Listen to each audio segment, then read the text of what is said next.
All right, guys, welcome to Twisted Ones podcast. MusclePharm supporting us. We are here with the king and ADCC champion, Gordon Ryan. Big congratulations, first and foremost. Good job, man. So, talking about your bracket, right? You moved up, up in weight. Yeah. Was there a particular reason why? I was just bigger. Okay. I was I looked at 88 and I was like, oh man, it's a pretty easy division. I should have did that one. But I was definitely bigger, and 88 was a cut that I didn't want to do anymore. I'm trying to get a little bit bigger because the guy who I want to fight is Bouchecha, and Bouchecha's like 260 pounds. So I'm like trying to get like relatively close to the same size as him. So I've been trying to move up incrementally in weight, and 88 was just too small this year. So I chose to go 99, and it was a good cut. I felt agile. I felt just as good as I did at 88 at 99. That's great. And so Bouchecha got upset. There was an upset. That whole division was upset. Yeah. On behalf of your training partner, Nicky Rod, upsetting the entire bracket going into the finals. I've been telling everybody about Nicky Rod, and no one wanted to believe me. And I'm like, I'm telling you, man, it's not going to be an easy day. Incredible. So you're coming back from a knee injury. Yeah. And they talked about it a little bit. What was surrounding that knee injury? How was it coming back? Were you 100% confident before stepping on these mats? So I did that kinetic tournament a few months ago. That was like kind of my warm up.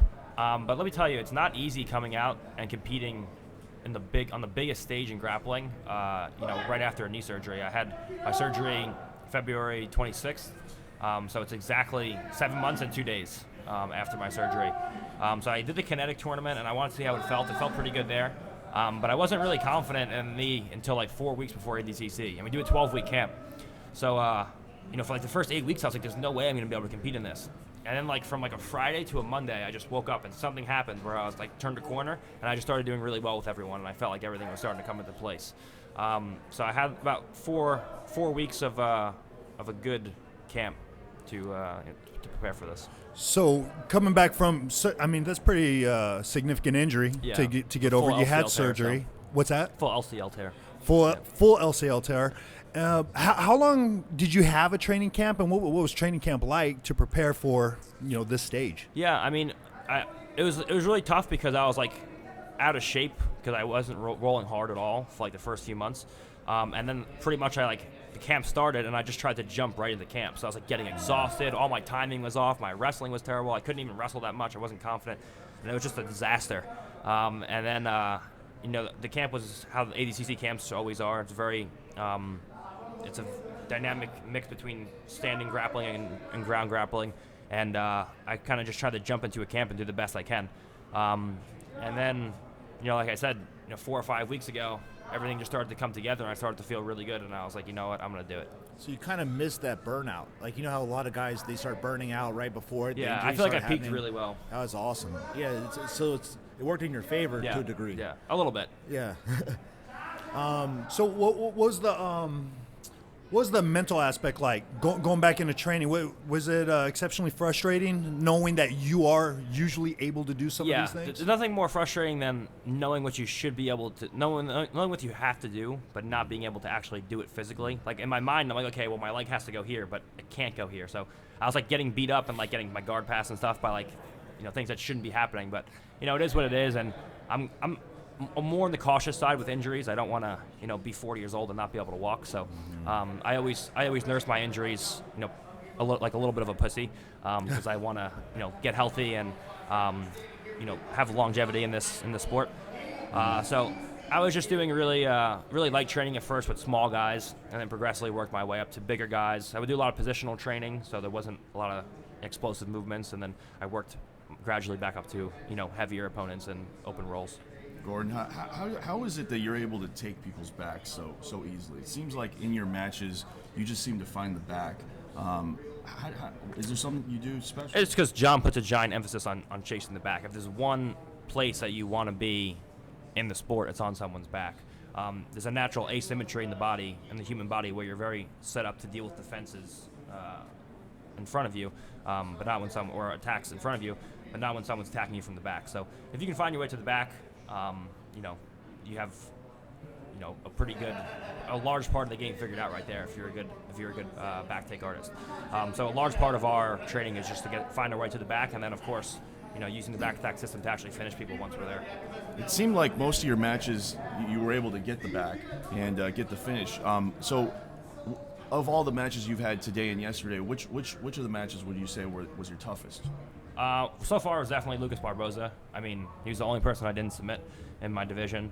I knew it was going to be a tough physical match going into it, and I knew that I'm a slow starter. Like ADCC is not like my preferred way of doing a tournament. I usually start slow and then warm up as the day goes on. And we have a 2-day tournament where I have to do two first matches of the day.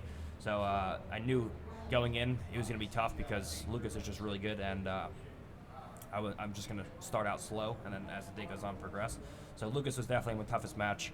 I'm pretty sure I was losing a judge's decision until I actually took his back. So, but when I knew that he was lifted me and Matt returned me like 4 times, and on the last one I knew he was already tired, so I was like, he's got to be exhausted, and that's when I capitalized. And then like the last 2 minutes he kind of just crumbled, and then once I put the hooks in, he kind of just shelled up, so I didn't get the submission.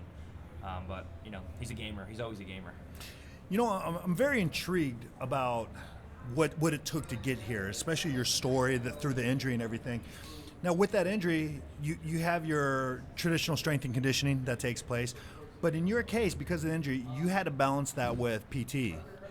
It's like, how did you approach that? What were some of the things that you had to change? Yeah, that was actually a big part of the camp. Like doing like an ADCC camp, 2 jiu-jitsu sessions a day, lifting 4 times a week, and then doing another 3 PT sessions a week on top of that was fucking brutal.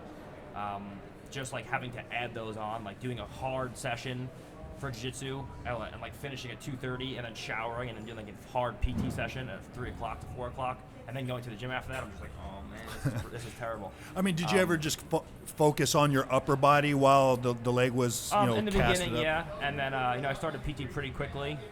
Started out light and then got more. Start ramping it up. Yeah, started ramping up when I started to feel a little bit better. But it was upper body for a while, and then I didn't get heavy lower body until just a few weeks ago. You mentioned that you're a slow starter. So what can we expect in the absolute now that you are warmed up? Yeah, so I'll come out. I'll usually be pretty ready to go. Depending on, hopefully it doesn't take hours to start the absolute. But the absolute's good for me because I'm probably the most efficient guy in the absolute, and the matches go pretty quick up until the finals. So everyone after a long day tends to fade as the absolute goes on, whereas I just get more confident because I'm not really that tired, and I just get warmed up as the matches go on. What are some matches that you're hoping? So you were saying like you were aiming for Buchecha.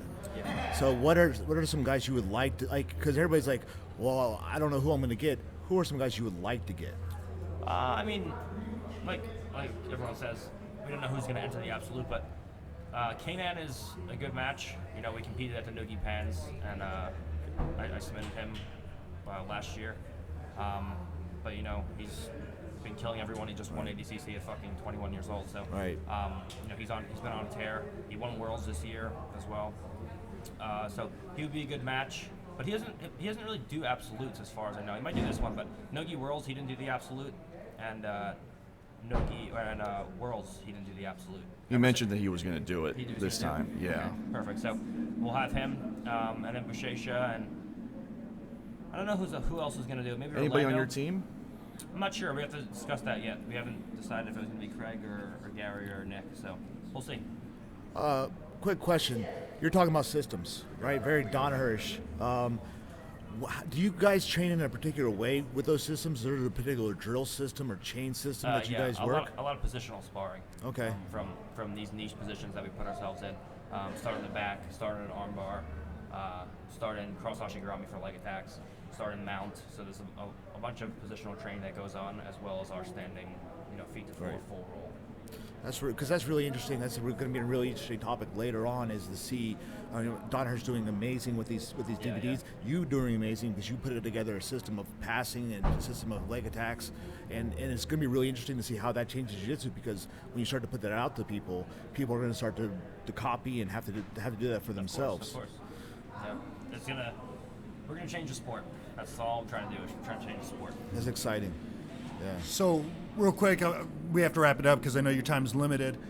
Two real quick questions. Asked this to Gary the other day or yesterday. You're training a lot, spending a lot of time in Manhattan, New York. New York's known for one thing, many things, and one of them is pizza. What's your top pizza spot over there? Oh man, don't ask me this. If I say something, God damn, that's what Gary said too. If I give you a pizza spot, everyone's like, "No, fuck you. That's not the right pizza spot." Right. Oh, it gets brutal. Any pizza in New York is good.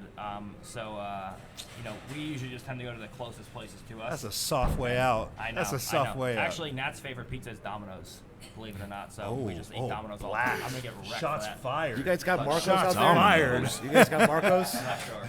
Try a Marcos pepperoni magnifico. That's my shit. I'll give it a Okay. shot. Yeah. Okay, and then the last one. I mean, only because man, it seems like the DDS has like this sense of fashion. What's the sweatshirt, man? You're Man. rocking a dope ass sweatshirt. Everyone gives me compliments on this sweatshirt. Uh-huh. Everyone's like, "Yo, is that Versace? Like, what is that?" Versace. It's a Kali.